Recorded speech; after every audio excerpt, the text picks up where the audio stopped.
السلام عليكم.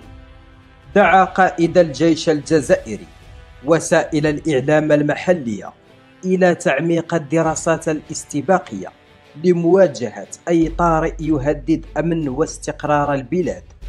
وشرعت السلطات الجزائرية في البحث عن بدائل دفاعية وهجومية جديدة تتماشى مع قرارها بإعادة النظر في الوسائل الأمنية والدفاعية بالتوازي مع التحديات الأمنية والسياسية الداخلية والمحيطة بها.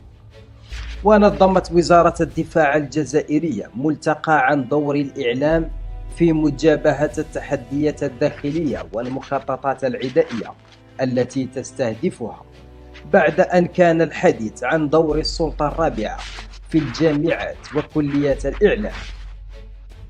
وجاء عنوان الملتقى تحت عنوان دور الإعلام الوطني في رص وتعزيز الجبهة الداخلية ومواجهة المخططات العدائية لاستهداف الجزائر، رغم أن المشاركون لم يشيروا إلى طبيعة تلك المخططات والجهات التي تقف وراءها.